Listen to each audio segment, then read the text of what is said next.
ဒီ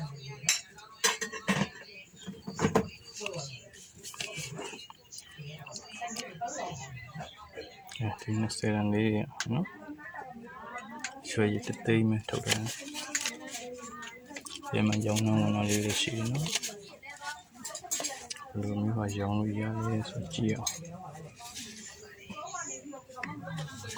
ရောင်းနှောင်းဝင်တဲ့ရွှေရှိတယ်ရောင်းလို့ရတဲ့ရွှေရှိတယ်ကဲလုံးဟာရောင်းလို့ရမယ်ကြည့်ရောင်းလို့ရတဲ့ရွှေကလေးတွေကိုကြည့်အောင်ဟုတ်ကဲ့ဒီနားမှာကြည့်လို့ရနော်ဒီနားလေးကြည့်လို့ရနေနော်ဒီထမဟာဒီကဆောင်းမလေးနဲ့လုံးမဆိုဒါရောင်းလို့ရတယ်နော်ဒီလိုဟာလေးပေါ့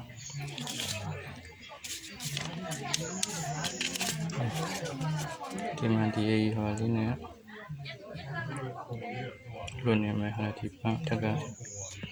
လိုပန်းမလေးနဲ့ဒီနေ့တော့ရောင်းလို့မရဘူးရောင်းလို့မရတဲ့ဟာရောင်းလို့ရတယ်ပဲကြည့်အောင်ဒီထုတ်လို့တဲ့အရှိတက်ကရွှေရည်တသိမ်းမရှိရနော်ရွှေရည်တသိမ်းနဲ့ဟုတ်လားဒီလာကြည့်လို့ရအောင်မရှိမရှိရင်ဒီရှာကြည့်အောင်နော်ရောင်းတော့ဝင်လာလေးပြန်မြတ်ပြီးတော့ဒီလိုပါလေးဆိုရင်နော်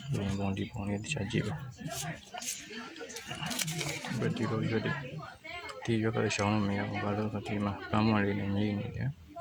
အဲ့ဒါလွတ်နေတဲ့အခါကျရောင်းလို့မရအောင်ရှောင်းလို့ရတဲ့ရွက်ကကျတော့